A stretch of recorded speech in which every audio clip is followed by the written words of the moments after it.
Well, good morning. Today is Sunday, February 11th, Super Bowl Sunday. And I'm in Oregon, United States. And it's probably 8 a.m. And I've been reading Knowing God's Plan by Rabbi Moshe Chaim Luzzato. And so on page 301 is a summary of chapter 5. Yeah, summary of chapter 5. And so the summary has 1, 2, 3 headings. And so last videos we did headings 1 and 2, and this is the beginning of the third heading. And so I'm just reading, and thinking out loud while I'm reading. So we'll start here. Evil within the interconnected mechanism of all existence. So heading 3, evil within the interconnected mechanism of all existence. All created beings, from the lowest physical level to the highest spiritual level, exist in order that man should be able to serve God by elevating himself and perfecting the world. Amazing. All created beings, from the lowest physical level to the highest spiritual level, that spectrum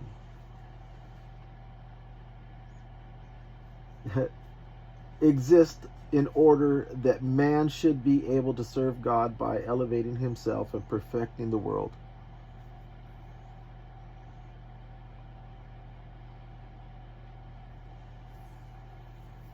What an amazing display.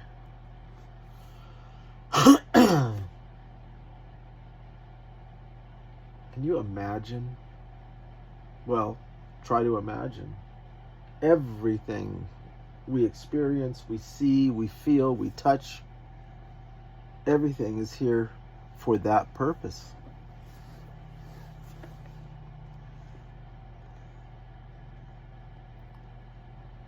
That man should be able to serve God by elevating himself and perfecting the world, like a classroom, like a campus. Everything we see and experience is like a campus that we're on. And we've got places to sleep, we've got places to eat. It's got everything. This campus has everything we need. And what is it all for?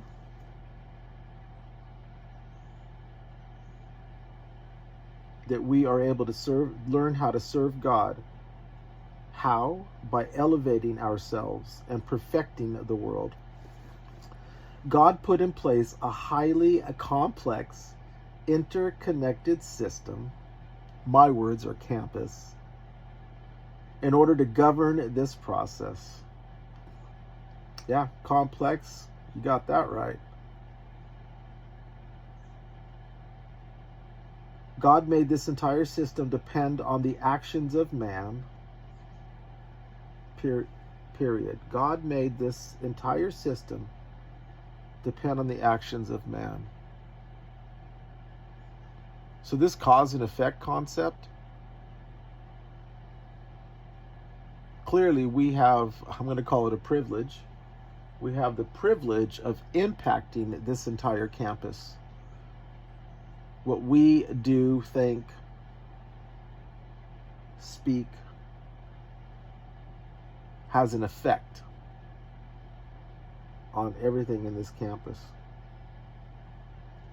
Just as one small cog can dictate the movement of numerous larger cogs within the mechanism of a clock, so too man is the moving force within the interconnected mechanism of creation. God interlinked every element of creation and connected the entire structure to the soul of man. Connected the entire structure to the soul of man.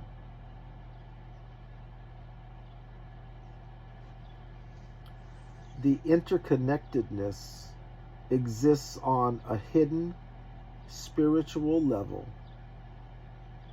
and cannot be seen within the physical realm.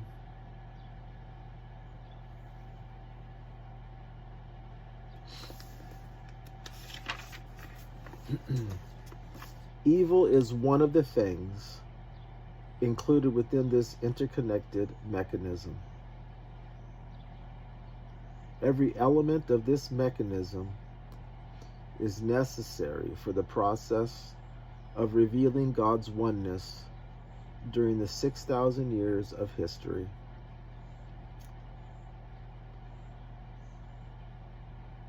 Every element of this mechanism. Probably, I'm sure it's down to the last grain of sand, right? On this planet. And even below that, it's just like every element of this mechanism is necessary. None of it is for naught. Wow. Every element of this mechanism is necessary for the process of revealing God's oneness during the 6,000 years of history. And we're in year 57 something, 5,700 and something. So we're getting pretty close to that 6,000 years. Another couple hundred years and change. This revelation will come about from within the events of history. This revelation will come about. The revelation of revealing God's oneness during the 6,000 years of history. This revelation will come about from within the events of history. From amidst the darkness itself, the truth of God's oneness will be revealed.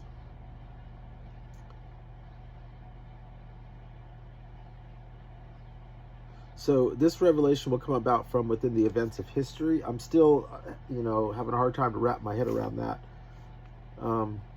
But where it says, from amidst the darkness itself, the truth of God's oneness will be revealed. That makes more sense to me, because from amidst the darkness itself, the truth of God's oneness will be revealed. So the darkness itself, we've already spent some time. I feel like I understand that the darkness is this emanation of God's divinity, beautiful perfection, and he keeps withdrawing that till it gets to the point to where it's like gone, and nothing. And when he withdraws all of his goodness because of that emanation, from that emanation, all that's left is evil. And then he starts going back towards the perfection, and he stops it and says, this is where we're going to pick up from here. And us, humans, will walk back to the beginning where it was perfect and reveal God's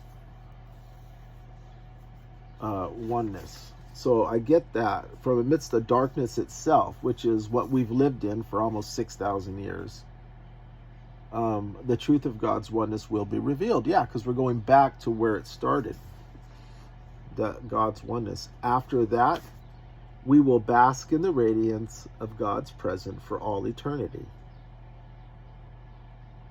But different, right? Because this journey we've been on, are we going to be different somehow? Because our souls existed when God first emanated all of this, right? But we were one with God's light.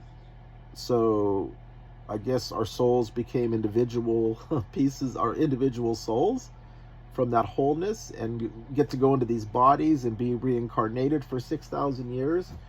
And the body, we shed the body like taking off a sweater and throwing it in the laundry room. And the soul remains, and then the soul goes into a new body. And so the soul is what's returning the experience. And so when we are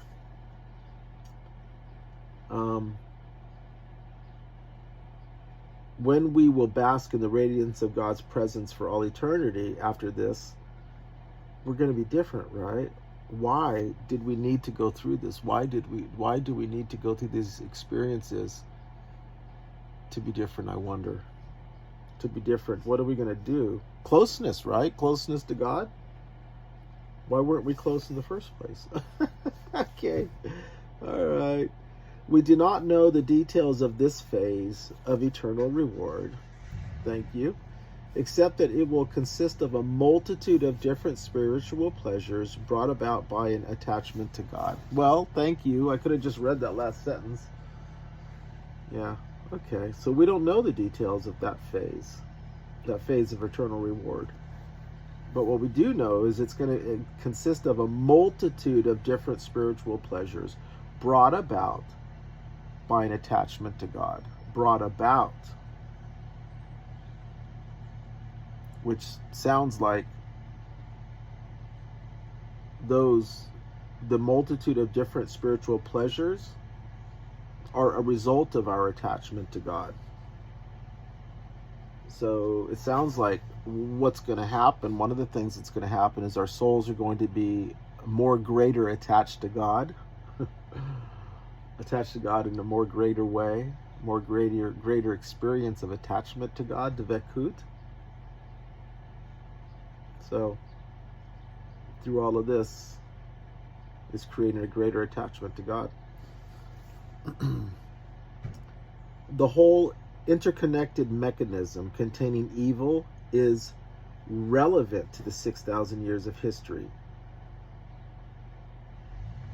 and plays no part in the phase of eternal reward. So it's relevant to the 6,000 years, what we're doing right now, but it plays no part in the phase of eternal reward. Although evil by itself is purely destructive, when it is combined with all the other parts of the mechanism, it becomes a source of great benefit to man. Yeah, like a teacher, huh? When man overcomes evil, he acquires great merit. Yep. Our challenges, every moment, every day, are challenges. And when we see these challenges as defeating, oh, it's defeating me, oh, and our response, our reaction to those challenges is like, oh no, not again, oh no, oh, I can't do this, no, please, no. Those challenges are owning us.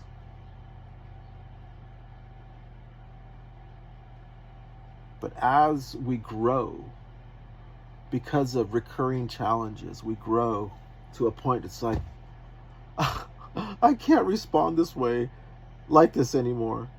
I get to play the same movie over and over and over. I'm 58 years old and I'm playing the same old movie I've played, and I've cried about the same old challenges that continue to hit me.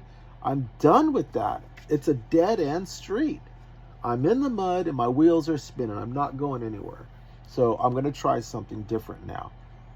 That's an important part of our education, our growth on this campus with this curriculum.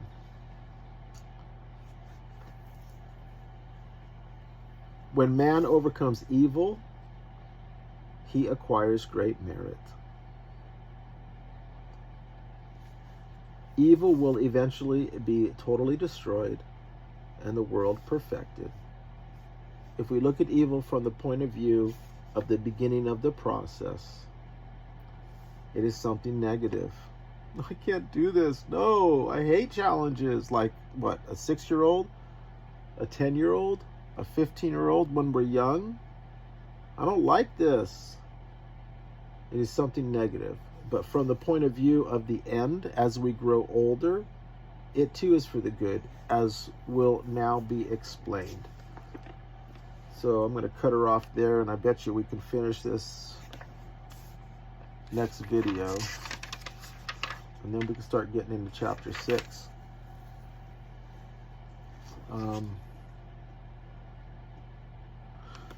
So one lifetime, if we're blessed to live a full life, then we get to experience childhood, middle age, and old age. And when we're in our old age, we got this experience, we're wiser, and we start to see the things that challenged us. We start to see how they have built us. And, so a person's lifetime, that experience exists in a person's lifetime, but it also exists in the 6,000 years.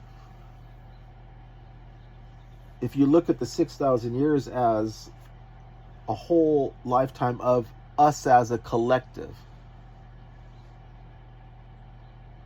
this whole experience that our Creator, our God, made for us, that has this beginning and end, 6,000 years, that could be considered like a lifetime for one of us. So we're doing it on an individual basis, and we're doing it as a collective. What a privilege. What a privilege.